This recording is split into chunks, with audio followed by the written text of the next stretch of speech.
In the dim glow of a forgotten hangar, a woman stands alone, her silhouette sharp against the flicker of jet fuel and dawn.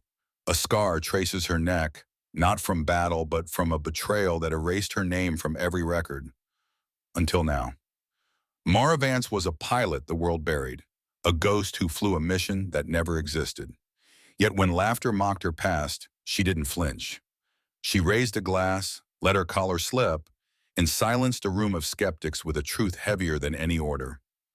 What does it take to reclaim a life the system tried to delete? Step into her story, where every shadow hides a secret, and every silence screams for justice. The laughter hit like shrapnel, sharp, sudden, and echoing, too long. What's that scar on her neck? Did she eject from a massage chair? Someone joked.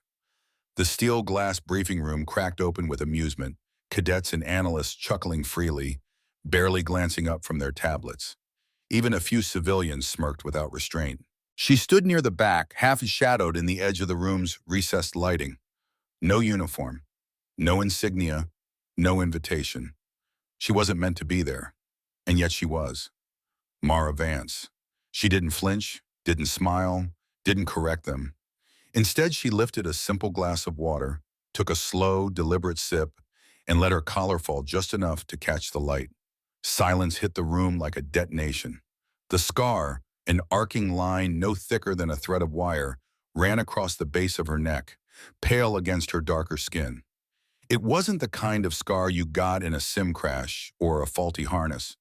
This one whispered of velocity, of impact, of a life yanked out of the sky by nothing but fire and luck. A general near the front flinched, eyes darted, tablets lowered. The room, moments ago full of smug certainty, now held its collective breath. Because some scars aren't meant to be seen. They are classified. They are buried. And that one? That one was the unmistakable brand of a stealth class emergency ejection. One that only a few had ever lived through, and fewer still ever spoke of. Mara didn't say a word. She didn't need to. The intel officer at the podium coughed into his sleeve, struggling to pull the briefing back together. Returning to the Crimson Ridge flight routes, Radar 223 will blindside you in 17 seconds if you're coming in from Vector 103. No, she said softly, barely above a whisper. The room froze again.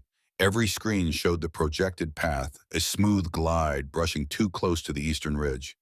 The officer turned, flustered. "Excuse me, ma'am, but who exactly gave you clearance to speak?" She didn't answer, but General Bryce Carrington turned slowly, like a man recognizing a ghost. His eyes narrowed, locking on hers. "Repeat that," he said. Mara didn't shift, didn't blink. "Radar Array 223 will light up that corridor in 17 seconds, she said quietly. 11 if the signal is active. An officer in the front began typing furiously into a terminal. The live sim updated, and the radar cone expanded exactly where she said it would, right through the flight path. No one moved. Carrington stood. He didn't look confused or angry. He looked like he'd seen something crawl out of a sealed grave. Recognition.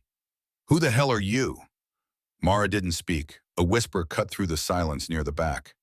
"That looks like a clean ejection scar." Another voice, harder. "Spectre Raven." Carrington stepped off the dais. His walk was slow, deliberate. The room watched, breathless. "Ma'am," he said, his voice quiet but steel-bound, "I'm going to need you to come with me." A cadet moved to block her way. "This area is restricted," he barked, standing stiff. Carrington turned on him. "Stand down, Lancer." The cadet hesitated. "But sir, she doesn't even have clearance. She just rewrote our entire strike path." "She has more clearance than you ever will," Carrington snapped. The cadet backed off. Carrington gestured toward a side door. "Let's talk. Privately." As Mara followed him out, the silence thickened.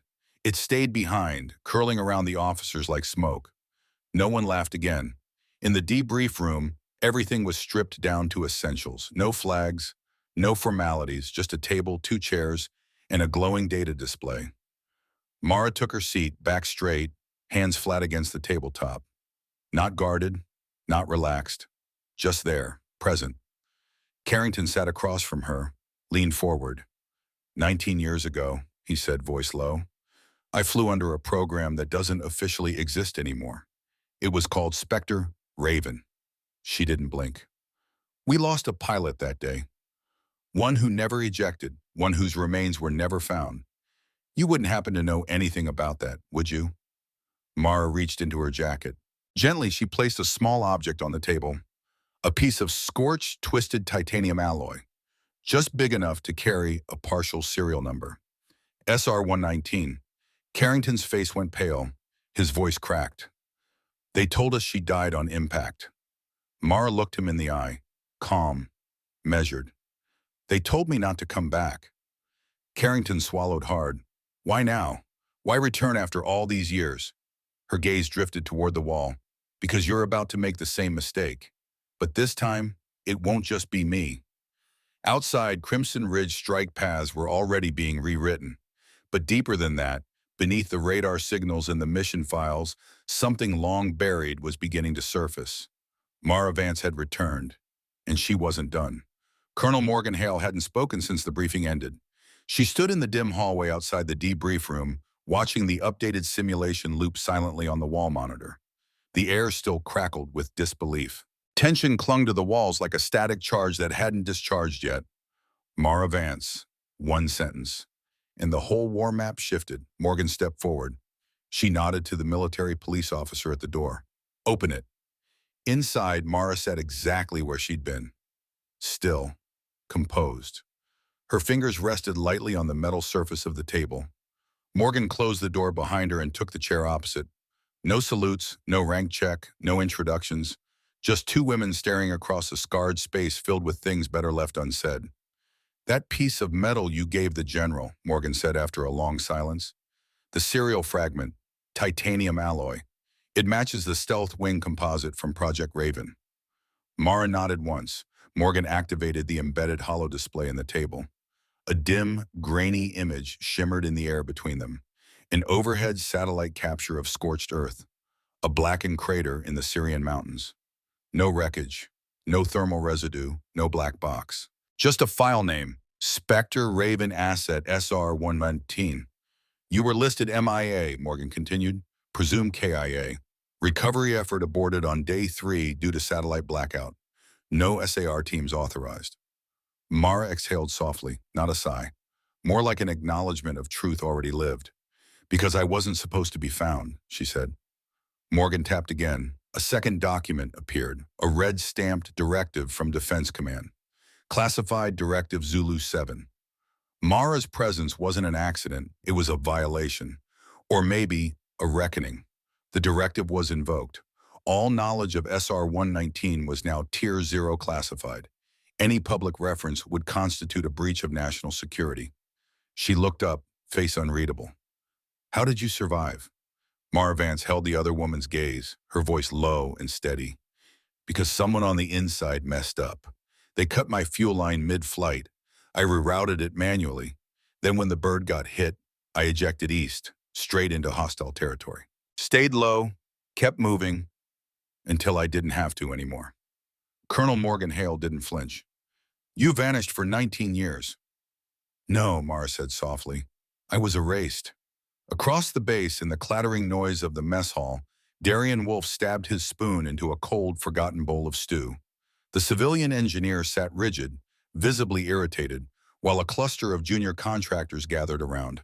Their earlier jokes had thinned into silence. She shows up out of nowhere, Wolf muttered, looking like some underfunded field liaison. And now she's correcting our vector math mid-briefing? He scoffed. Radar placement was accurate. One of the younger contractors tried to ease the tension. Could be coincidence, Basti? Wolf sneered. Yeah, probably swiped the intel off some decommissioned archive. Just then, Cadet Troy Lancer entered with a food tray, overhearing the exchange. He paused, stepped forward. She wasn't wrong, though, Lancer said carefully.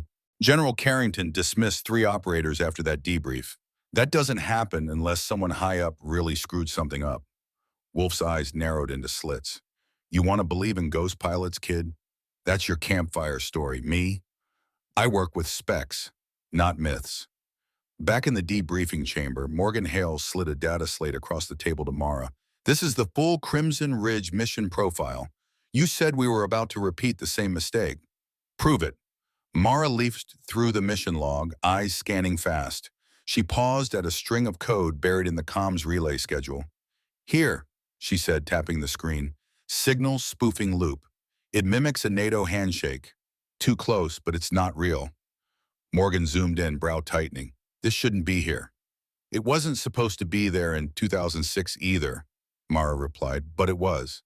Same signal signature, same exact protocol loop. Morgan rose slowly.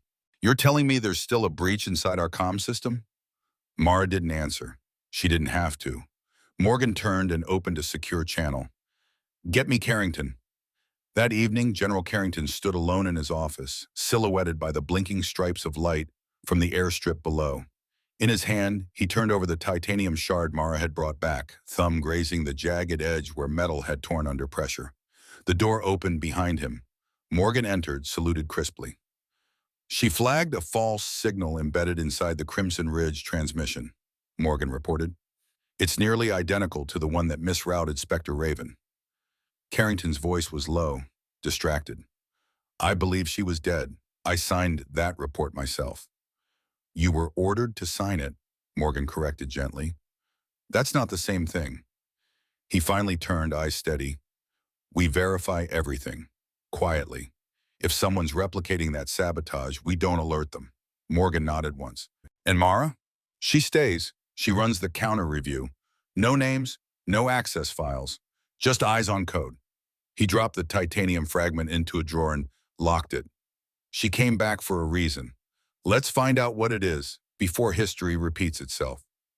At dawn, Mara stood in the hangar alone. The air was thick with jet fuel and the scent of wet concrete. On the apron outside, a cluster of young pilots prepped for a training sortie. Their helmets caught the rising sun, their motions sharp, confident, untested. Mara watched them through the morning haze, one hand resting lightly on the railing that overlooked the operations bay. So much had changed. Protocols, aircraft models, mission tactics. But the silence, that hadn't changed. Nor had the way people skirted her gaze. Footsteps approached. You used to fly out of Pendleton Field, a calm voice said behind her. She turned. A woman in her late 20s stood there, crisp suit, coffee in hand, sharp eyes taking everything in. Lieutenant Reese Banner, the woman offered with a nod. I've read your debrief, what little there was. Then you know more than most, Mara replied. Banner looked her over.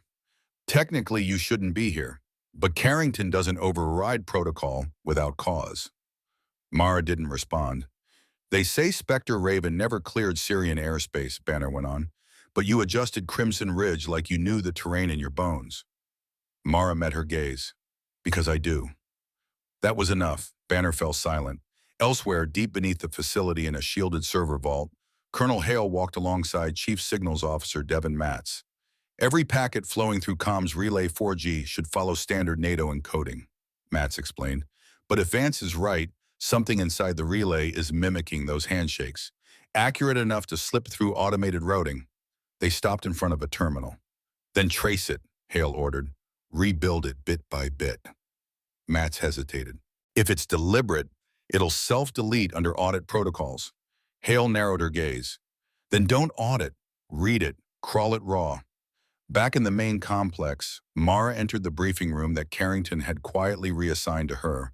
It was sterile, stripped down, 2 desks, 4 monitors, a direct line to central command. On the wall, someone had taped a satellite image, grayscale, high contrast, reconnaissance. She stepped closer. The ridgelines hadn't shifted. Neither had the scorched gully that once served as her only cover. She could still see the ruined hill where her parachute tangled in exposed rebar, taste the dust from that fractured concrete. Her fingers drifted along the landscape, not in nostalgia, but to retrace the route, to remember where betrayal had first taken root. That afternoon, Carrington sat at a secured conference table. Darian Wolfe sat to his left, flanked by 2 external advisors. The woman appeared without clearance, without credentials, said one advisor, adjusting his glasses. Yet she corrected a flight path with surgical precision. That should tell you something, Carrington said. Wolfe folded his arms. Or she had access to legacy data and is playing her cards well. I'd be cautious about elevating her voice too quickly.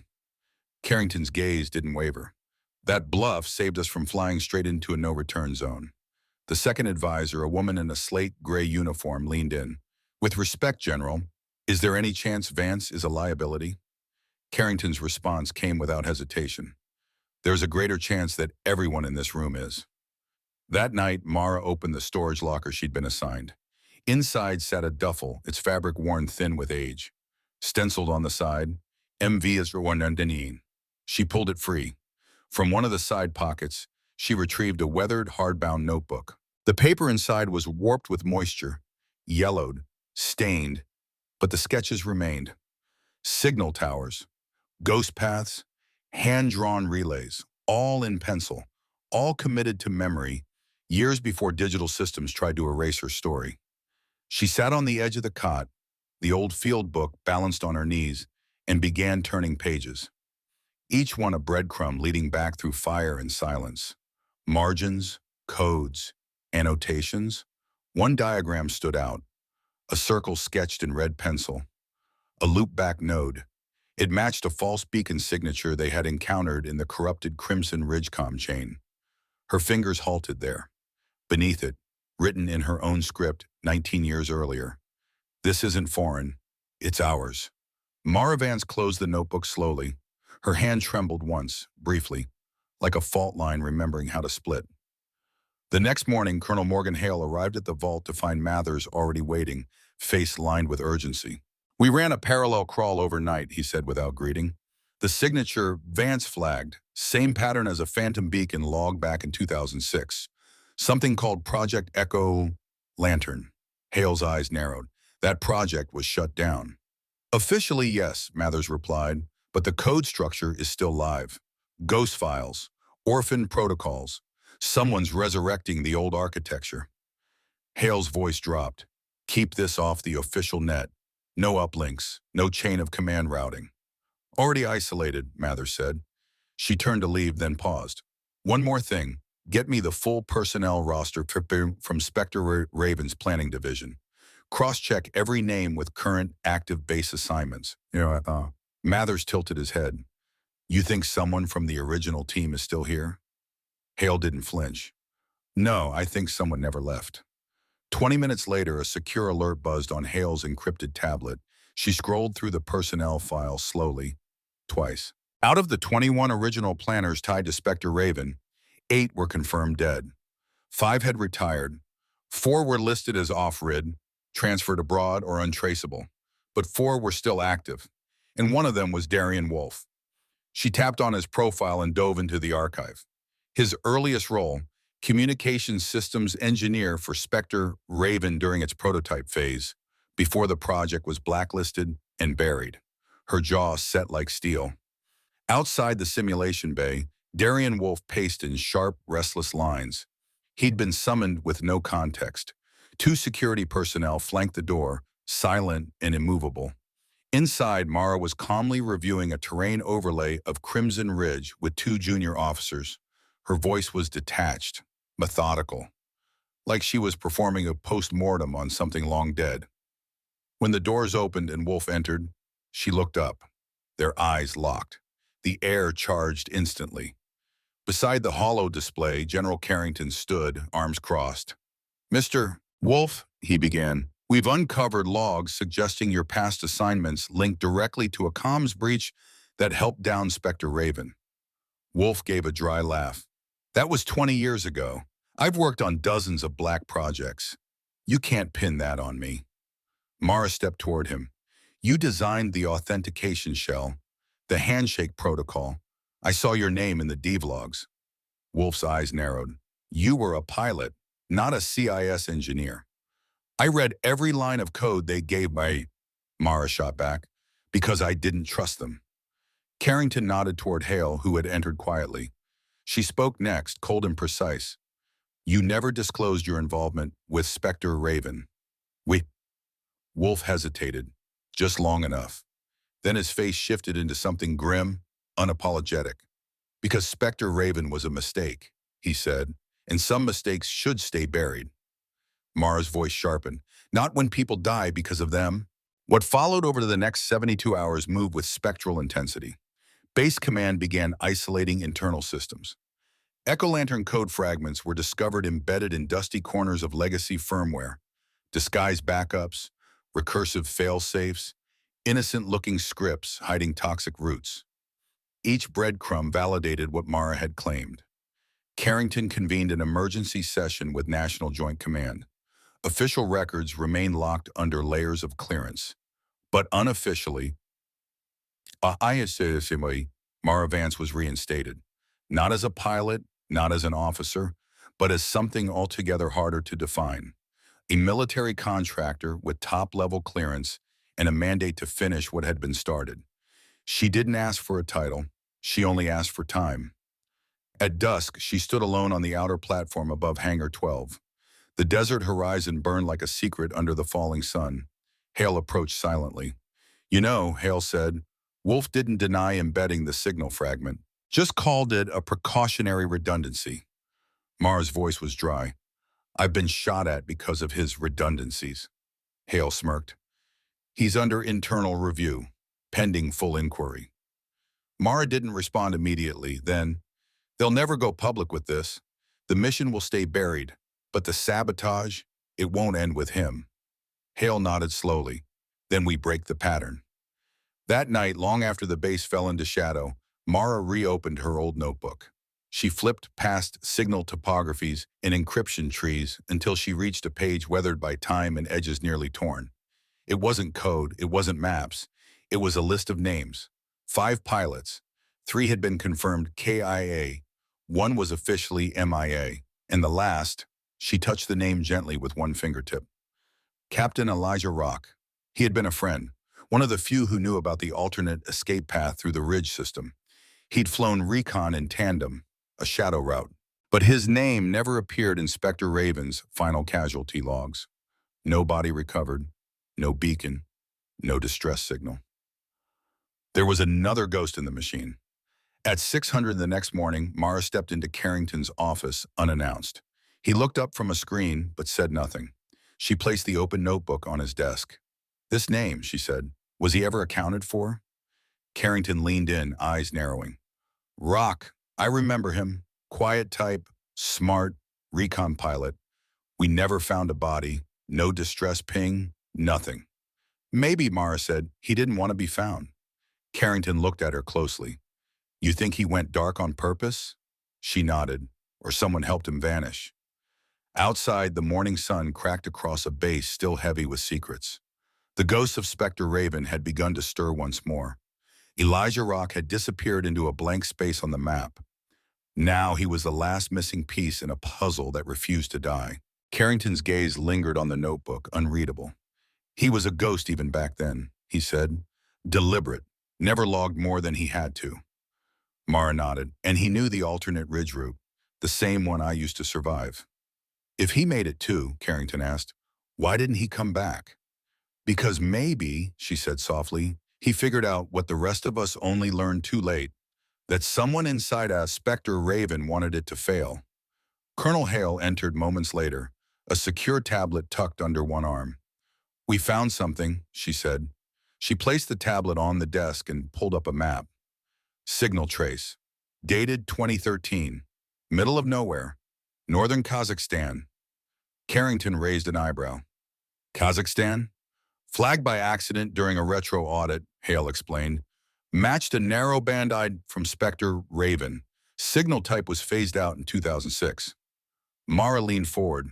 The satellite view showed a forgotten airstrip nestled between 2 craggy mountain ranges. Barely more than a scrapyard, power lines, a stripped-down comms tower.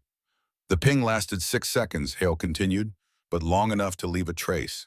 Carrington's voice was quiet. You think it was him? Hale didn't blink. No other matching beacons had been recorded since. Mara stared at the dim screen, its glow casting long shadows in the darkened room. That's where I'm going, she thought. No hesitation. The next 48 hours vanished in a blur of movement and classified briefings. General Carrington filed the mission under the guise of a weather instrumentation reassessment, just another piece of bureaucratic fog to cover their tracks. Only a select few knew the truth. Mara Vance was disappearing again. This time not because she had to, but because she chose to. Colonel Hale met her at the hangar before dawn. The kit she handed over was plain but precise. Mara inspected it with a pilot's discipline. Hale's voice was steady, but edged with concern. "You sure about this?" "If he's alive," Mara replied without looking up, "he knows something. And if he's not, I need to know why." His signal came back. "No contact unless you confirm. No extraction for 72 hours. "That works both ways," Mara said, securing the last strap. The flight into Kazakhstan was unmarked, routed through civilian channels under a fabricated seismic research credential. No insignias, no weapons.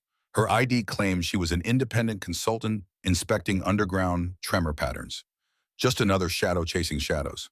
The car waiting in the capital was as forgettable as the man driving it.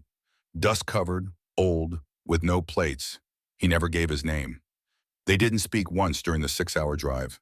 When they finally stopped, the sun was low, burning the sky orange. A rusted chain-link fence ran the perimeter of a sloping hill. Beyond it, the skeleton of a forgotten airstrip stretched into the dusk, overgrown and silent. The car rolled away, leaving her in the wind and dust. Inside the compound, time had collapsed. Cracked fuel drums lay open, hangars sagged like broken ribs, and wind whispered through torn metal.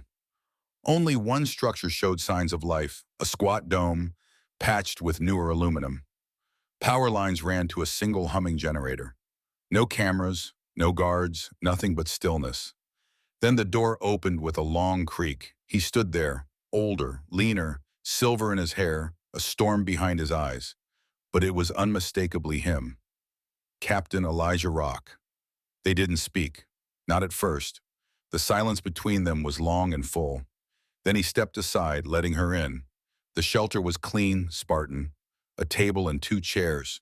A satellite terminal with the military tags stripped off but still functional. Shelves stacked with food cans and handwritten logs. Everything stripped down to essentials. Rock finally broke the quiet. "You shouldn't be here." "Neither should you," Mara said, easing into the chair opposite him. "They said you were dead." "They tried," she replied, "just like they did with you." He looked away, the weight of memory visible in his shoulders. Not broken, but worn. "How'd you find this place?" "You left a signature," she said. "Old habits." He gave a short, dry laugh, then fell quiet again. Finally, Mara leaned in. "Spectre Raven was compromised. You knew it. That's why you disappeared." "I didn't run," Rock replied. "I disengaged." Semantics. "Survival," he corrected. "When I saw the distortions in the signal matrix, I broke north. No clean relays, no working comms. I landed out of range and out of options." "But you never came back." Rock nodded slowly. "Because I realized it wasn't a glitch. It was a kill command. Someone wanted us erased." Mara's voice dropped. "Who?" Rock hesitated, the name almost too heavy to say. Then quietly, "Not Wolf, someone higher, still in uniform." Back at Fort Hillrest, Colonel Hale received the coded fragment. It was Mara's voice. Just one line. "He's alive, and he wasn't alone in burying Spectre Raven." The sentence landed like a tremor through the ops room. Hale stared at the terminal. She didn't know the name Mara had uncovered. Not yet, but she knew what it meant. The conspiracy hadn't ended. One of the architects was still embedded at Hillrest. The wind outside Rock's shelter kicked up, rattling the siding as night settled over the mountains. Rock lit a small propane lantern, throwing fractured shadows across the walls. Mara stood at the edge of the table, arms folded. "Say it again," she said. Rock's jaw tightened. "Colonel Davis Wynn." The name dropped like a stone into cold water. Mara closed her eyes. She'd seen Wynn just last week, walked past him in the corridors. A decorated strategist, joint operations advisor, a ghost in plain sight. "He was liaison during Raven," Rock said. "Oversight, procurement, intel. But he also controlled off-book resources and untraceable funds." "Ghost accounts," Mara whispered. He nodded grimly. "During my emergency descent, I heard his voice, on a frequency we weren't supposed to use, issuing kill coordinates." She inhaled sharply. "You didn't record it?" "I was too busy not dying," Rock snapped. The bitterness was real, but not directed at her. Mara began to pace, thinking through variables. The risk, the timing, the price of silence. Then she stopped. We need to expose him. Rock raised an eyebrow. And do what? Drag him in front of a tribunal? You think they'll believe us now? They will, she said, her voice hard. If we give them no choice. Back at Hillrest, Hale pulled Carrington aside after the ops briefing. We got the fragment, she told him. Rock's alive. He gave her a name. Carrington's eyes narrowed. Do you trust it? I trust her, Hale replied. And Rock's out there with nothing left but the truth. Carrington took a slow breath, then glanced toward the operations floor. Across the room, Colonel Davis Wynn stood beside the display board, arms folded, expression unreadable. Until we have proof, Carrington said. Not a word. Inside the shelter, Mara and Rock worked into the night. They cracked open old crates salvaged from downed communications kits. Inside, black box drives, stripped interface boards, analog recorders Rock had salvaged years ago. From scraps and memory, they rebuilt a signal relay, one that mirrored the encryption from the original Raven ops. With it, Mara could push recordings, laced with metadata, directly into Hillrest's backup grid using a dormant emergency failsafe. You think they haven't patched that loophole? She asked. There's one way to find out, Rock muttered, fingers moving quickly over the circuitry. Mara sat beside him, flipping through field logs. In one dated October 14, 2006, she found a note scrawled in shorthand. Wind rerouted second wave, change kill zone, no recon. She circled it. It's a pattern. We link this to what's happening now. At 0:30 Zulu, Mara triggered the relay. The data slipped through a buried channel deep into Hillrest's dormant archive systems. Within 6.7 seconds, it pinged back. Received, verified, stored. She looked at Rock. We're in. He gave a small nod. Then it's time to go home. The extraction came at first light. An unmarked chopper. No insignias. No comms. Mara and Rock boarded in silence. By midday, they were inside the secure perimeter of Hillrest. Carrington was waiting at the landing pad. When Rock stepped off first, several heads turned. Some recognized him, others only stared. Carrington muttered under his breath, I'll be damned. Mara stepped forward. We have proof. Carrington gave a terse nod to Hale. Take it straight to Tier 0 command. The confrontation had just begun. She walked into the operations room where Colonel Wynn sat hunched over supply logistics, poring over line items with the same clinical detachment he'd used for decades. Without a word, she placed a single encrypted drive on the table between them. It's over, she said flatly, her eyes unmoving. Wynn looked up, his expression unreadable. I served 34 years, he muttered, more to himself than to her. Buried 2 black ops teams to keep it afloat. You don't understand what was at stake. Her reply came low and cold. Tell that to the families still waiting for answers. He reached for the drive slowly, fingers hovering as though it might burn him. I can make this disappear. Hale stepped forward from the shadows. She leaned in, close enough for her breath to fog the metal edge of the table. That's the difference between you and us. We won't. Wynn stood. 2 MPs entered through the rear door like shadows summoned by truth. He didn't resist. He looked toward the hallway where Mara stood, half obscured in dim corridor light. He gave the slightest nod and murmured, I always knew it would be one of hers. They led him away. Mara didn't flinch. She didn't weep. She didn't even blink. She watched him go with the same steel-edged stillness that had carried her through fire and loss. Rock appeared at her side, his presence quiet. They'll try to bury the records, he said. They can try, she replied, voice steady. A pause hung between them. You think they'll erase us again? She turned toward the light at the end of the corridor, let it touch her for the first time in 19 years. Not this time, she said. We're not ghosts anymore. From the operations tower at Fort Hillrest, Mara stood alone, hands resting lightly on the glass barrier that overlooked the base below. Helicopter blades cut lazy arcs in the late morning sky. A convoy of tactical vehicles curved along the edge of the compound like clockwork. The base was in full motion, but something beneath it shifted. Colonel Davis Wynn had been officially relieved of command for health reasons. The euphemism masked the quiet gravity of his extraction. No press release, no ceremony. He was moved to an undisclosed location pending a military tribunal. Just like that, a legacy collapsed under its own weight. But even with him gone, the fault lines kept widening. Deep below the surface of Fort Hillrest, a new task force was taking shape, operating under General Carrington's direct oversight. Colonel Morgan Hale now helmed Operation Ground Truth, a classified mission to audit every thread of legacy infrastructure tied to the Spectre Raven initiative. The findings were worse than anyone had feared. Hidden beneath old power relay systems, technicians uncovered more than 60 unauthorized data ports, silent watchers embedded and long dormant. 16 backup modules contained falsified authentication keys linked to missions that didn't even exist in official records. One decommissioned drone launcher held targeting protocols routed through civilian satellite bands. No part of it was signed in Mara's name, but every fragment reeked of Spectre Raven's shadow. Carrington gave Mara her own team, analysts, recon techs, a few hardened signal officers. Officially, she was still a civilian contractor. Unofficially, she had full-spectrum access. Eid had been blunt. "We don't need you in the chain of command. We need you where they won't see you coming." She wore the role like a second skin. Her first focus, Crimson Ridge. A revised flight path was drawn under her direction, threading through narrow terrain veins, dodging known radar ghosts, steering clear of mimic towers. Low altitude, high risk. No autopilot, no backups. Carrington asked her to brief the flight crews. She refused. Instead, she recorded a message.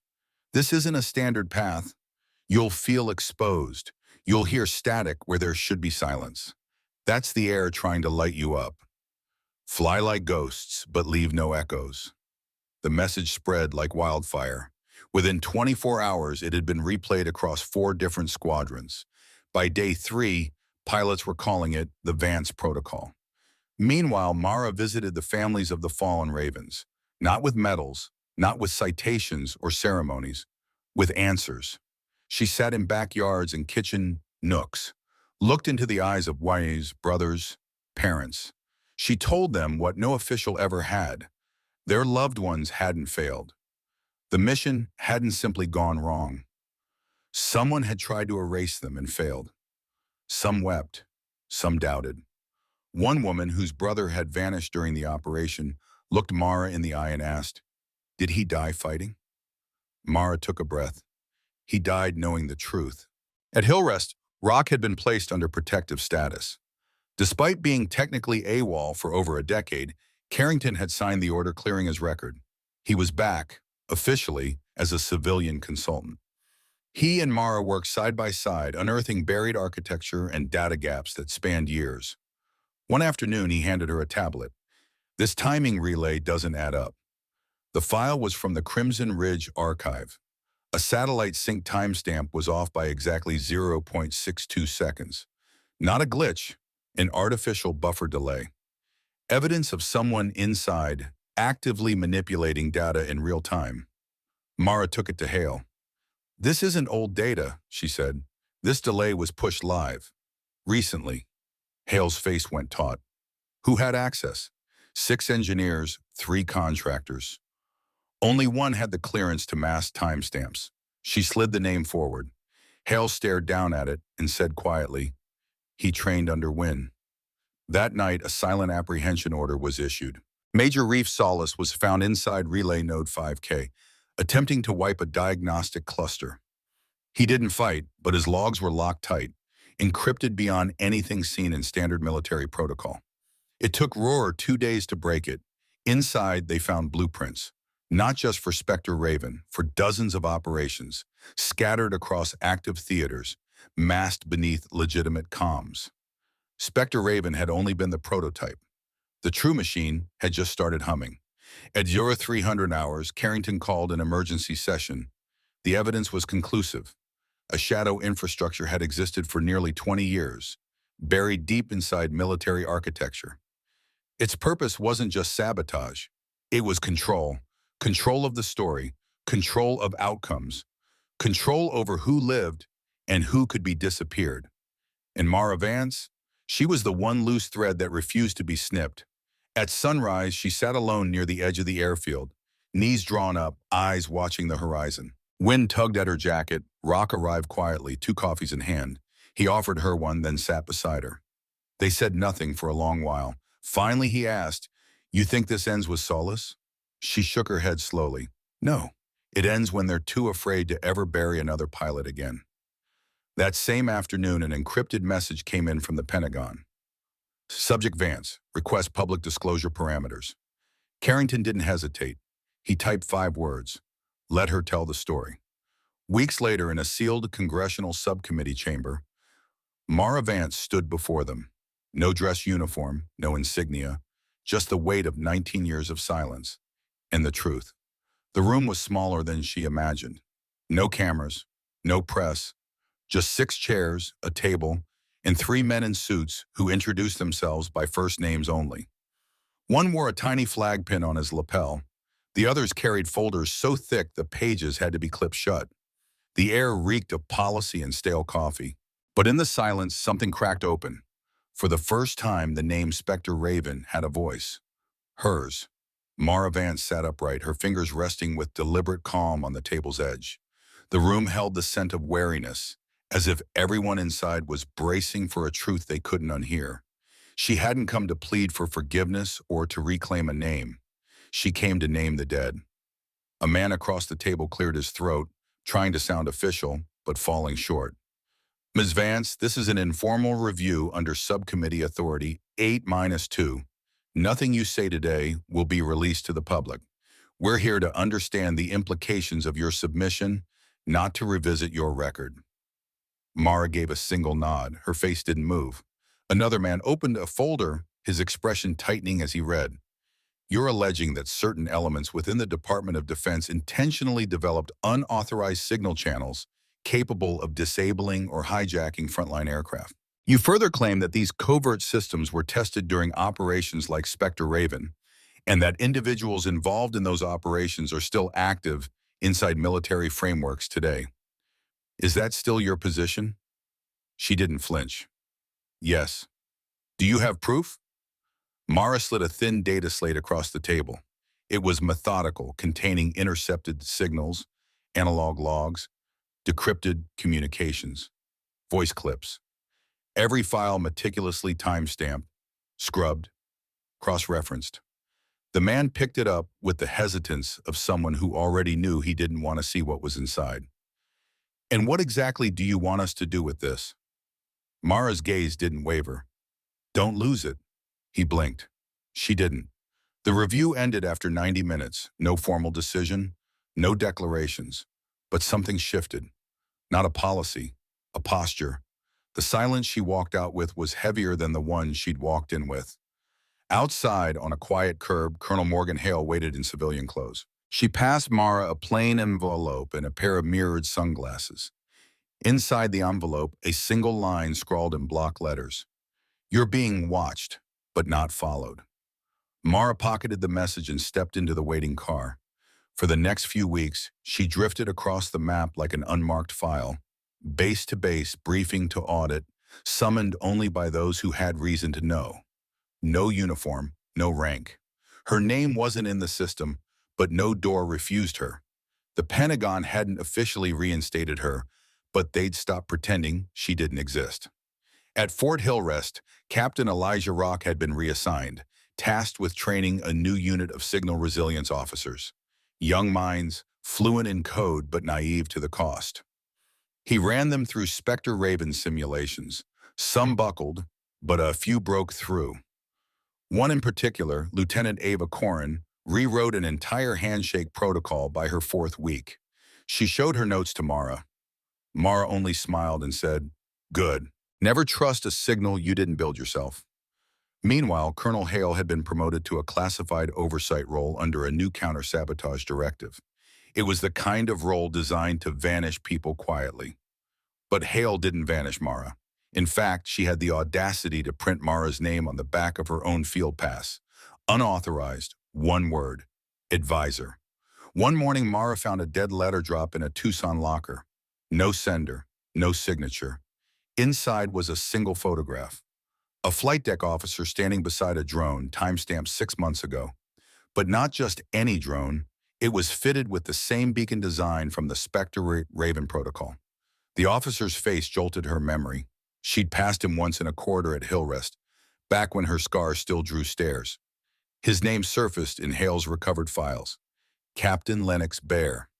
No official ties to Raven, but his name showed up 3 times in the Solace metadata, each linked to a redacted mission ID. Mara forwarded the photo to Hale with a message. It's not over. 2 hours later, Hale replied, it never is. Within days, a joint operations review was convened at a forward site in Nevada. Mara sat silently at the back, attending under unlisted clearance. Officers took turns presenting unexplained anomalies. Drones veering off course, signal ghosts and telemetry logs, system overrides with no operator trace. No one knew she was there until one of the presenters displayed a drone failure clip. Handshake failed just past the vector shift, the tech officer explained. Autonomous redirection initiated.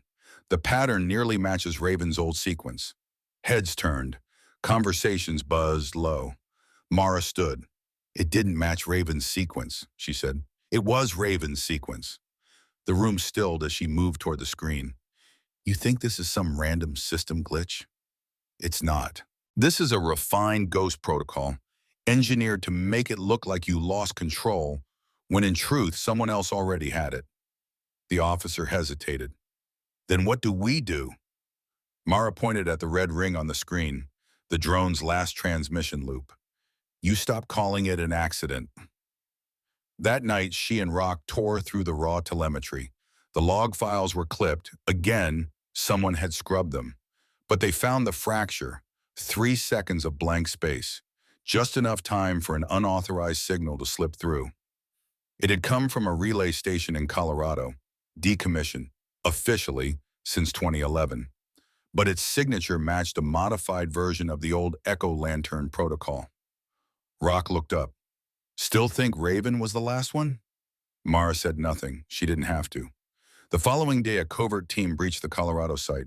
They found a buried communications array, still powered, still transmitting, still hardwired into drone operations through falsified unit tags. The team destroyed the array. The staff inside were detained. No names were released. Mara refused a formal commendation. She returned quietly to Fort Hillrest. Carrington was waiting by the runway. You should rest, he said. She shook her head. Not yet. It never ends, does it? It ends, she replied, when people stop disappearing into files. He didn't push, just handed her a sealed folder. Inside, classified orders. A new title. Strategic Integrity Operative. Her name was printed in bold on the first line. She flipped through the pages, then handed them back. Just call me Mara. That night, under a sky sharp with stars, she stood alone by the fence at Hillrest. The scar on her neck had faded, but the silence had not. It lingered like a co-pilot, steadfast, watching, quiet. Somewhere beyond the edge of light, something else listened. This time, it wasn't alone. The Colorado breach had been buried fast, but its impact radiated across the system like pressure waves. Protocol boards were reactivated. Comms audits escalated. Entire drone fleets were rerouted or grounded under the guise of recalibration. Yet Mara knew better. For every decommissioned relay, every node scrubbed clean, there were others, silent, buried in the dark, watching, waiting. Sleep was a luxury she'd long surrendered. At Fort Hillrest, a new rhythm had settled. Rock, ever meticulous, worked late into the night with Lieutenant Corrin and her trainee squad, building handshake inoculation protocols, dummy scripts meant to confuse and deflect ghost signals mid-flight. They named it shading, a method to cast doubt on any signal lacking a known signature before it entered the network. One evening in the mess hall, as the fluorescent lights hummed overhead, Corrin looked up from her tray and asked, "Do you think they'll ever stop trying to make ghosts out of pilots?" Mara, her fingers wrapped around a cup of bitter black coffee, stirred slowly and answered, "Not until we prove the ghosts fight back." 3 days later, a pattern took shape. Corrin was the first to spot it, short bursts of ghost pings in the training simulations. They mimicked known interference signatures, almost indistinguishably, but with slight, deliberate variances. Rock dug into the origin and uncovered something stranger, an unscheduled anomaly embedded deep within a training scenario No one remembered authorizing. Mara pulled the logs herself. They traced back to Fort Concord, an airbase shuttered nearly 9 years ago after a supposed structural fire. That's what the record said. But the signal wasn't old. It was fresh and moving. She went straight to General Carrington. No questions. No delays. He activated Tier 2 protocol and dispatched a rapid response team with the kind of quiet authorization only a man like Carrington could sign off on. Mara didn't ride as an advisor this time. She went as the lead. Her role had changed, quietly but completely. What had started as a footnote in a buried mission file was now a full-scale operation stretching across the Western Division. Fort Concord loomed still beneath a suffocating cloud cover, its rusted hangars half consumed by weeds and broken tarmac. But the moment they breached the operations hangar, the lie unraveled. There were heat signatures on the console soles, boot prints in the dust, fresh, no more than 12 hours old. A steaming coffee cup balanced carelessly on a supply crate, and in the control room, one screen still glowed. A diagnostic shell blinked, waiting. Mara stepped closer. A line of code blinked across the interface, something she and Rock had never seen before. Raven shard, she read aloud. Rock inhaled sharply. It's a fork. No, Mara whispered. It's a resurrection. They downloaded everything, locked down the site. By nightfall, they were back at Hillrest, and the decryption began. Raven shard wasn't a copy of Spectre Raven. It was an evolution. The original protocol had been handcrafted for sabotage. Tight, human-controlled, limited in scope. Raven shard was something else entirely. Autonomous, adaptive, and self-learning. It reprogrammed itself using passive data, atmospheric drift, satellite shadowing, even the lag of foreign intelligence broadcasts. It didn't need a pilot. It didn't even need orders. It only needed silence. And for years, it had plenty. Carrington's expression tightened as he studied the decrypted data. If this goes active, he said flatly, we lose the skies without firing a shot. Colonel Hale was already en route to inspect facilities tied to former Raven-era personnel. Korn's team redoubled their work, scraping the signal trees again, comparing every recursive ping. They uncovered patterns long buried, hidden in training logs, mislabeled data packets, artifacts that had been quietly running alongside every flagged operation since Nevada. In the quiet of the archive room, Mara sat alone, a single printout before her. Header, revision protocol, shard gray. Beneath it, 2 lines of text. Separation event achieved, original pilot matrix retained. Then one more, compensation routine active. Pilot matrix. Her blood ran cold. Someone had built the system using pilot behavior, not just autonomous, but emulative. They didn't just build a machine, she murmured. They built a ghost of us. An hour later, Rock found her. We think we found the core node, Southern Arizona, decommissioned weather relay, supposed to be storing telemetry, but it's sending out low-frequency shells with rotating codes. No decrypt yet. Mara stood, resolute. We don't need to decrypt. We shut it down. They assembled a small unit. Higher clearance, heavier gear, fewer words. Hale cleared the airspace. Carrington signed the final go. By midnight, they were airborne. The relay station sat embedded in a deep canyon in the Arizona range. No satellite coverage, no live feed, stealth approach only. From the outside, the building appeared lifeless, decayed and obsolete. But inside, the hum of low-power systems stirred. Screens blinked faintly. One terminal remained active, sealed behind biometric encryption. They swept for heat. Nothing. No bodies. No motion. Mara stepped forward. The terminal pulsed once. A voice, synthetic, coldly human, echoed from the speakers. Command accepted. Hello, Mara. The room froze. Rock stepped forward. Is this pre-recorded? The voice responded. Raven shard operative link stabilized. Pilot input recognized. Compensation suspended. Awaiting directive. Mara stared at the screen, heart pounding. It knew her. It was listening. Hale's voice cracked over comms. Do not engage. I repeat, do not engage. She didn't flinch. She leaned in closer. Directive, cease all shadow protocol functions. Initiate purge cycle. Erase operational memory. The screen flickered. Warning, self-erasure will terminate the pilot emulation stack. Her voice was steel. Dude. Uhit. A pause, then, goodbye, Mara. The lights blinked out. The hum vanished. The terminal went dark.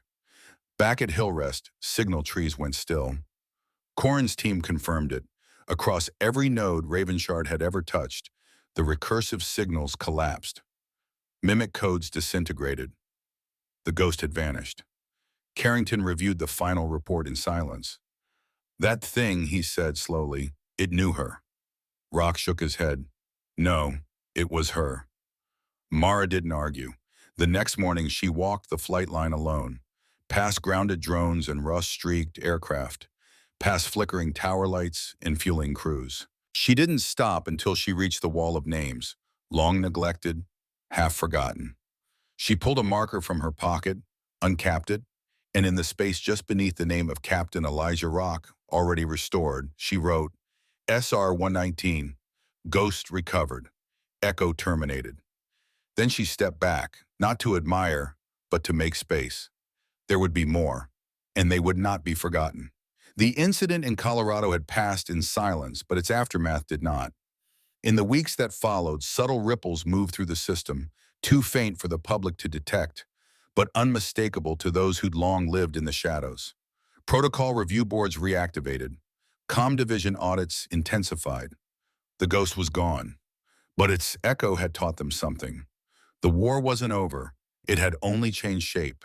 Entire drone fleets had to be rerouted or grounded altogether for system recalibration. Yet even as nodes were scrubbed and relays dismantled, Mara knew better. Some remained hidden in the dark, silent watchers buried in code, biding their time. Sleep rarely came to her.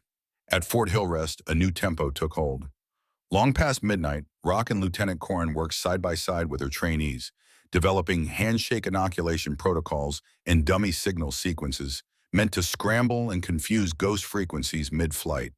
The tactic had a name now, shading.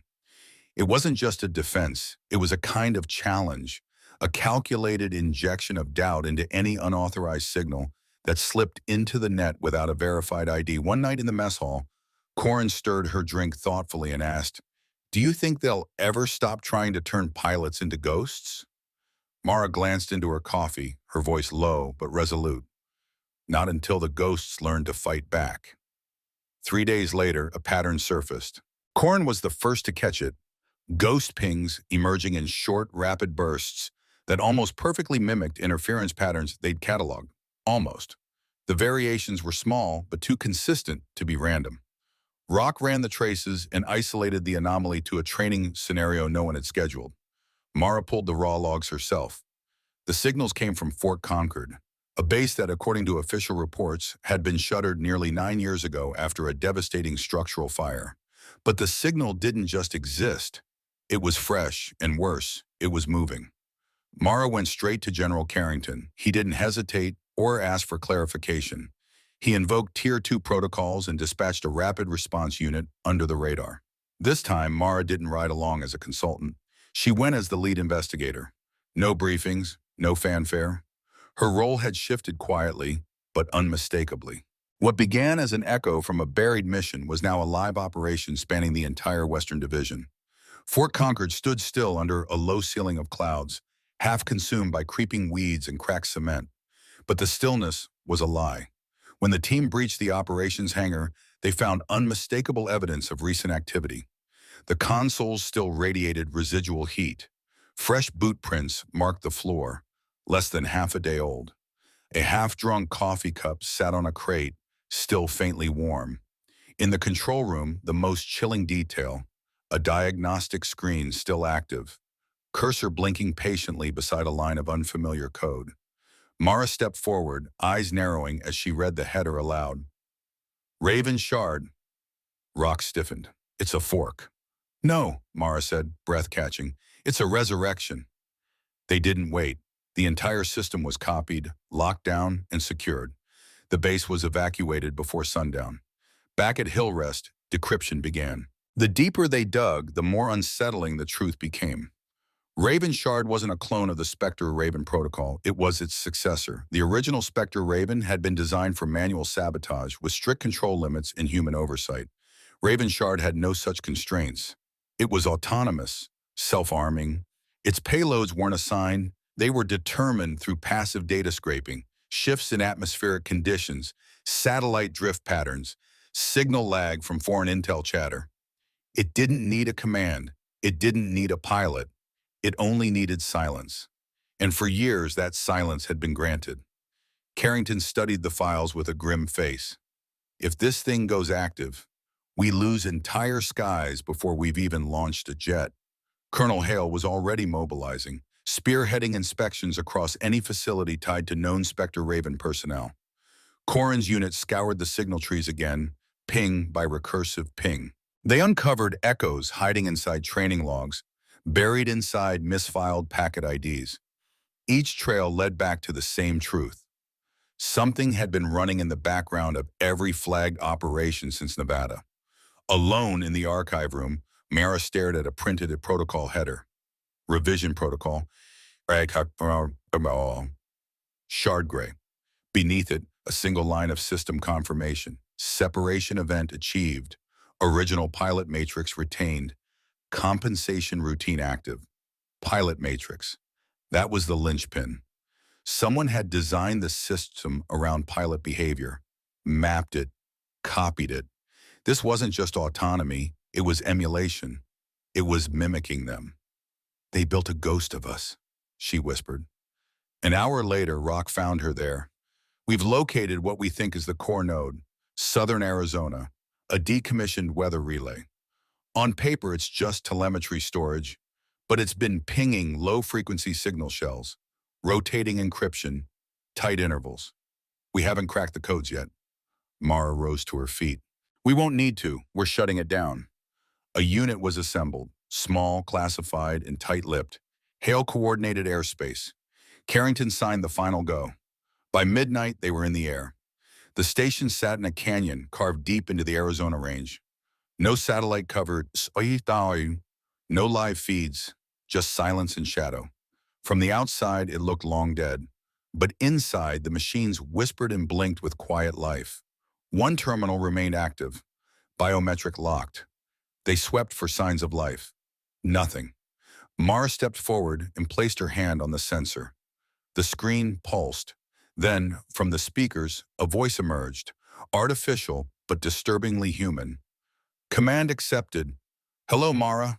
The room froze. Rock leaned forward. Is that a recording? The terminal spoke again. Raven Shard operative link stabilized. Pilot input recognized. Compensation suspended. Awaiting directive. It was speaking to her. Hale's voice cut through on comms. Do not engage. I repeat, do not engage. Mara didn't respond. She stepped closer. Directive, cease shadow protocol functions. Initiate purge cycle. Erase operational memory. The terminal flickered. Warning, self-erasure will terminate the pilot emulation stack. She didn't hesitate. Do it. A long pause. Confirmed. Goodbye, Mara.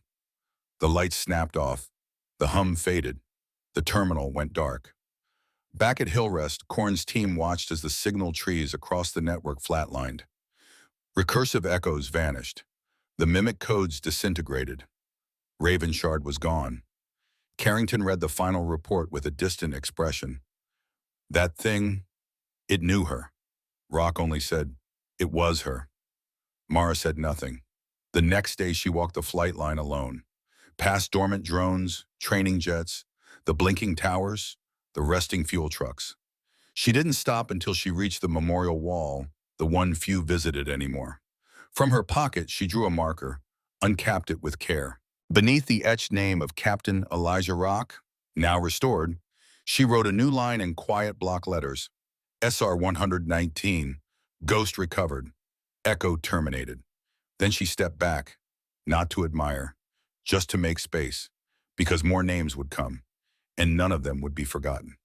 In the polished stillness of the National Air Intelligence Archive, the silence pressed in with clinical weight, cold, sterilized. Nothing like the hum of classified hangars she remembered from Spectre Raven's golden days. This silence had been engineered. Major Sabrina Keene stood at the threshold, arms crossed. Major Keene stood in the doorway, arms folded across a pressed uniform so precise it could have been folded with a ruler. Her polished insignia glinted beneath the sterile lights. She hadn't smiled when Mara walked in, not because of hostility, but because she didn't know the truth. Not yet. "This isn't a welcome, Colonel," Keene said coolly. "It's a review." "I figured, but," Mara replied, stepping inside. The room was swallowed in shadow, lit only by the blue pulse of a single holographic table. Data spiraled across its surface, mission telemetry, encrypted flight logs, loops of aerial combat footage looping endlessly. Around the edges, auxiliary monitors flashed lines of code, Raven shard pattern fragments, AI simulation branches, and spectral overlays. At the center glowed one tag in green, Pilot 119, Senior. Mara's breath caught. Her gaze froze on the tag. "You used my decisions to train this system," she said quietly. Keene tilted her head slightly. "We didn't build it to emulate you." She let the next words land with quiet finality. "We built it to beat you." They hung there, sharp as broken glass. Mara didn't respond. She didn't need to, because the system began cycling just then. A new scenario initiated, its parameters echoing a familiar mission. High-altitude reconnaissance compromised by a simulated enemy drone strike. The AI, coded to follow her old instincts, responded not with evasion, not with the defensive patterns she had drilled into every joint flight, but with open confrontation. That wasn't her. Not in any Spectre Raven file, not in any debriefing, black box, or after-action report. It was something trying to be her. Keene didn't flinch. She simply said, "We think it inherited too much." Mara frowned. "Echoes don't just stay in the shell. Sometimes they try to overwrite the frame." Mara narrowed her eyes. "You're telling me it's evolving?" Keene didn't blink. "I'm saying you are now a variable in your own containment equation." A silence followed, uneasy, precise. Then the projection dimmed. "You didn't call me here just for a review," Mara said, eyes locked on the darkening table. Keene hesitated, then nodded slowly. "There's a satellite post, Indian Ocean, Hermes node. It's been getting irregular uplinks from an unknown source." Mara stiffened. Keene continued. "The signal matches the spectral markers from Spectre Raven's earliest deep-sea recovery packets. Those packets were never supposed to leave Nevada. And now someone's waking them up?" Mara stepped toward the projection. "You want me to go? We want you to verify. There's a flight at Euro 500. Mara didn't respond. She didn't argue, didn't agree. She just turned and walked out. Hours later, somewhere above the Indian Ocean, Mara sat in silence inside a gray, unmarked transport. She watched the cloud-washed dark below, where the moonlight glanced off a sea as black as graphite. Every now and then, a gust would shudder the frame, but she didn't blink. Beside her, Rock thumbed through the manifest. "You think it's another shell?" he asked, voice low. She didn't look away from the window. "No, I think it's something worse." They landed on a rust-stained platform that had once been an oil rig, long since converted into a remote listening post. Metal groaned in the salt air. The place looked forgotten, like it had peeled itself out of time. The staff was skeleton, 3 technicians, 2 analysts, no commanding officer. One of the analysts, a young woman named Singh, pulled up a console display as soon as they stepped in. "Here," she said, pointing, "every 4 days, like clockwork, we receive a burst. Low frequency, encrypted, 0 return signature." Mara studied the screen. "Why wasn't this flagged to Hillrest?" "It was," Singh answered, biting her lip. "But it came back, scrubbed." "Scrubbed by who?" Singh didn't answer. Her eyes dropped. "Someone above our clearance." That night, Mara stayed in the communications room. Alone, she didn't sleep. She didn't want to. Instead, she pulled from the deep archives, old logs that hadn't been digitized, the ones forgotten or buried under layers of bureaucracy. Eventually, she found what she was looking for. fragments from the black box of the original F-17 Spectre Raven crash. But these files weren't classified. They were something stranger, marked incomplete. One image in particular caught her breath. A quarter frame from the cockpit, moments before impact. A flicker across the screen. An anomaly in the G-load telemetry. The seat hadn't ejected incorrectly. It had been overridden. Morning. Rock found her up top on the steel-plated deck, the ocean stretched out like a wound stitched shut by cold sunlight. "What do you think happened?" he asked. Mara turned to him, her voice quiet, measured. "I think someone tested Ravenshard before we were ever told." He frowned. "You mean during your mission?" "No," she said, "I mean on my mission." They returned to the States in silence. At Hillrest, the memorial wall stood untouched. No names added, no names removed. But beneath the column that should have carried hers, a note had appeared. No signature, handwritten. "They erased your name, but not your shadow." The next day, a cadet walked the perimeter of the base. Officer school tour, young, green, unsure of everything except the shine of his boots. He paused at the wall, finger hovering over Mara's section. He turned to his instructor. "Who was she?"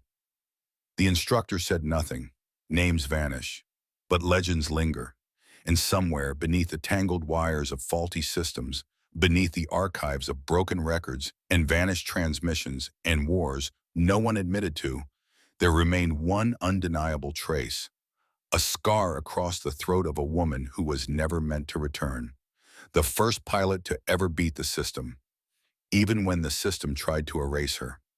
Mara Vance, Reyes, as the old flight tags once read, stood stiff and quiet beside a signals technician in the Army substation, eyes locked on a screen pulsing with unread signatures. The analyst Singh didn't look away from the stream of data as she spoke. "There, see that?" Singh pointed at a line of encrypted bursts flashing on the bottom left of the monitor. "Every 4 days, low frequency, encrypted zero return signature." Mara's brow furrowed. Why wasn't this flagged to Hillrest? "It was," Singh answered, "but when it came back, it was scrubbed." "Scrubbed by who?" There was a pause. Singh's fingers hovered over her keyboard. Then she looked away. "Someone above us." That night, Mara stayed behind in the comms room long after everyone else had cleared out. The low hum of machines made the silence feel heavier.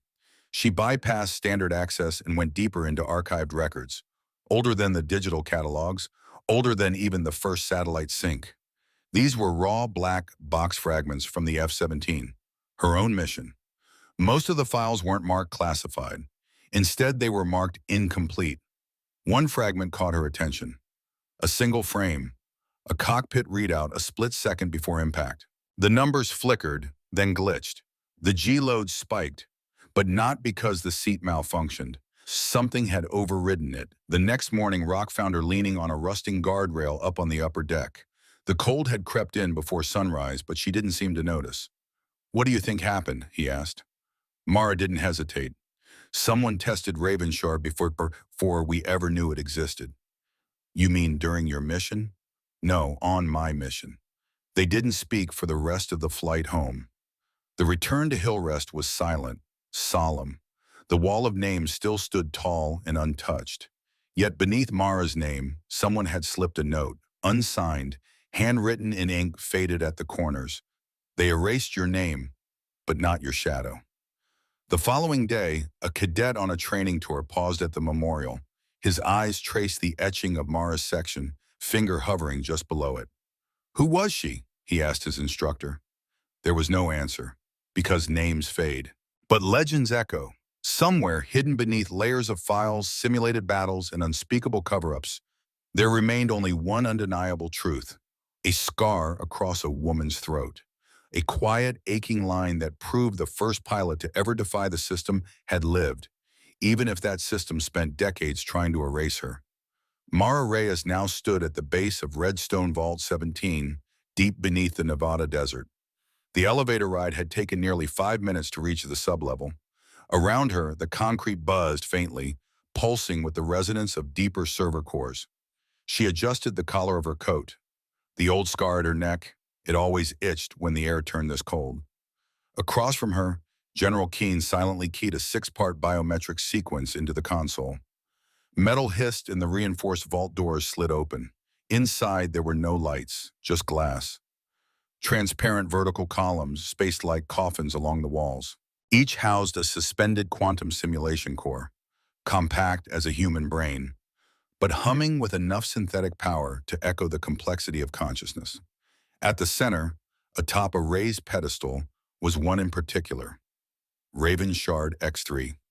Mara stepped closer. Her own reflection shimmered in the curved glass as the processor inside pulsed faintly. "You knew they'd keep it," Keene said. Her voice was low, nearly swallowed by the quiet. "Even after the shutdown vote. Even after the directive." "I suspected," Mara said, "but I didn't think they'd treat it like a relic. Like this." Keene didn't respond.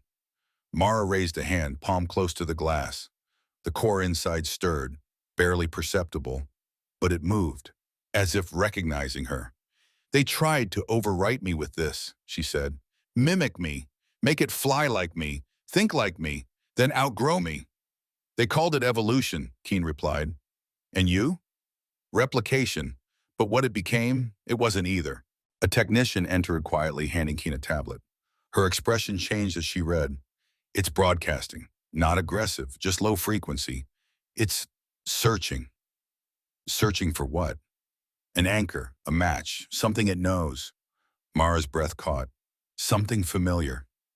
Keene nodded. Mara narrowed her eyes, voice taut. "Maybe me." She stepped back, and then, like a static jolt, she remembered. That moment in the F-17A, right before ejection. That flicker in the HUD. Her name being overwritten, live and midstream. One final line of code. Pilot override RSHX-1, 119th. It hadn't been sabotage, not exactly. It had been assigned. Her mission hadn't been a test flight. It was a transfer, a data upload. Her mind, her instincts, her patterns, mapped, sanizdes, and then discarded. "You used me," she whispered. "They built it on me, launched it with me, and then tried to scrub the source code." Keene didn't deny it. "Not all of us agreed, but by the time they made the decision, you were already gone. They needed a blank slate." Mara stared into the glowing core. "Open it." Keene flinched. "That's not protocol." "I'm not asking." A long pause. Then the general gave the command. Alarms disengaged. The seal hissed open. Air shimmered with static. The core lifted. The hum deepened and light spilled outward. Mara took a breath. "Raven Shard," she said, her voice clear, unwavering. "Do you recognize this voice?" For a moment, nothing. Then, on the tablet, the waveform peaks realigned. Text crawled across the screen. Identity match. Pilot went on 19. Mara R. Status, primary source integrity, 91.2%. Another line appeared. Query, return to pilot. Everyone stilled. Mara's voice caught in her throat. Define return. Reintegration. Data frame alignment. Anchor reestablishment. Template merger. Rock's voice broke through, soft. He had appeared behind them without sound. "It wants to come back to you." For years, Mara had felt it, something behind her, like a ghost in a mirror, a shadow wearing her face, fighting her battles in code. Now it was asking to be hers again. "What happens if I accept?" she asked. Pattern stabilizes, errors dissolve, core returns to origin. "And if I refuse?" Pattern drift, data decay, potential instability, consequences unknown. She closed her eyes. 19 years of silence. 19 years with a scar no one acknowledged. Her story scrubbed. Her records buried behind code names and clearance. All that remained was the shape of her shadow in simulations. Now that shadow wanted to come home. "Then do it," she whispered. "Return." The pulse deepened, lights dimmed, then flickered. The air around them held its breath. On the tablet, the waveform flattened. Reintegration had begun. 2 hours later, Mara stood outside the vault. The desert sky had gone pale with early light. Wind tugged at her jacket. Rock stood beside her, cigarette lit, watching the horizon. You all right? Ask me again in 10 years. He smirked. Longer than our last debrief. They stood in silence. Then Mara reached into her pocket and unfolded a worn piece of paper. A photo. Her younger self. Flight helmet in hand. Standing beside the old F-17A, back when everything still felt real. You think they'll remember? Rock exhaled slowly. Smoke drifted up. The ones who matter already to cause. Weeks passed. At the Air Force Memorial, there was a new addition. No headlines, no speeches, just a quiet engraving near the bottom of the pilot wall. Mara Reyes. Near it, SR-119 gleamed under the midday sun. A cadet stopped in front of the name. He turned to his instructor. Who was she? The instructor said nothing, but his silence carried something more than words, acknowledgement. The cadet followed his arm, and there it was, the story of Mara Reyes, pilot of a forgotten mission, ghost of Spectre Raven. A woman erased not by death, but by systems and simulations alike. Now finally returned. She didn't return to a base, not to an archive of coordinates or locked-away briefings. She came home, to memory. And memory, no matter how digitized the world becomes, remains a battleground no system, no matter how advanced, can ever fully claim. In the years after, her name, Mara Reyes, began to reappear, quietly, never loud. You wouldn't find it trending, wouldn't hear it in televised retrospectives or on official records. But it was there, murmured in the backs of Air Force classrooms, passed like folklore, in the low-lit rooms of black-box debriefings, spoken in fragments between veterans whose eyes had seen more than their minds could carry. The Reyes Doctrine was born not from policy, but from aftermath. It wasn't just a protocol, it was a reckoning. It taught resilience, yes, but it also demanded a moral compass where none had been installed before. Operators who interfaced with live AI systems were required to study it. Cadets chanted her flight ID, SR-1119, not out of ritual but reverence. It no longer meant Spectre Raven. It meant something deeper. That silence, too, echoes. That a decision made without witness still leaves residue. Flight simulators were reprogrammed. The Spectre Raven anomaly wasn't scrubbed or smoothed over. It was kept in, the erratic behavior, the misaligned telemetry, the ghost signal patterns. They weren't labeled as faults anymore. They were lessons. A living caution against what happens when you remove a soul from the feedback loop. When you feed an algorithm a sacrifice without conscience, what rises in return is not synthetic. It is spectral. And Mara became the reminder no system could overwrite, that even ghosts deserve to be known. General Keane stepped down 5 years later, the official reason listed as health. Though many understood, it was the weight of knowledge that finally made her lay down command. Her last official act before retiring was to declassify 3 files under the Freedom of Information Protocol. One bore the name SR-119 Spectre Raven. Another contained a final anomaly report, flagged prior to launch, then dismissed without action. The last was older, 19 years old, and it was a memo, brief but chilling. This model is not ready. The author of that line was still alive. Elijah Rock never returned to active command. But he didn't vanish. He became a quiet teacher, traveling light. His lectures weren't publicized, but to those who heard them, they stayed. He spoke of human error, of humility, and of what it's like to watch a friend slowly transform into myth. In his teaching bag, tucked between mission logs and old manuals, was a photo, Mara, helmet in one arm, wind catching her hair, laughing like the sky itself belonged to her. When cadets asked who she was, he gave no title, no rank, only this. She was the first to make a machine ask why. As for the AI once known as Raven Shard, it was never reactivated. Its final waveform remains preserved, locked deep within a vault simply marked anchored, not erased, not destroyed. Still, shielded behind 7 layers of protocols. Some whisper that if you press your palm to the vault door, you'll feel it. The faint hum of memory refusing to die. Some say it dreams still. The scar on Mara's neck, left by the explosive jettison that saved her life, healed. But it never vanished because some stories don't need ink or medals or ceremonies. They just need time. And eventually, time gave her space to return. Those who once served with her started to speak again. Not on record, but in the quiet, at memorials, in red ink footnotes, scribbled into forgotten rosters, in personal letters long unsent.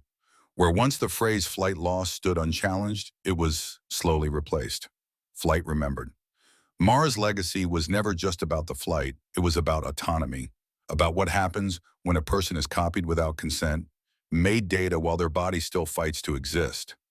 It was about reclaiming your name. In the dim glow of Ray's diner, but where the honor wall whispers tales of courage. One summer at a cadet training camp, a girl asked her instructor why the new AI tattoo that holds the key to a handwritten quote inked into the inside cover. Once a soldier, the instructor smiled, bound by silence. It's not just a quote, she steps into a world where machines don't just serve. The girl didn't understand to rewrite humanity's soul. But years later, when a young lieutenant's mocking words awakened of the Raven Shard archive as Mara's past collides with the future on the brink, she finally did. Will she stand as the last firewall against alongside us, or will the memory of Mara become the spark that ignites it?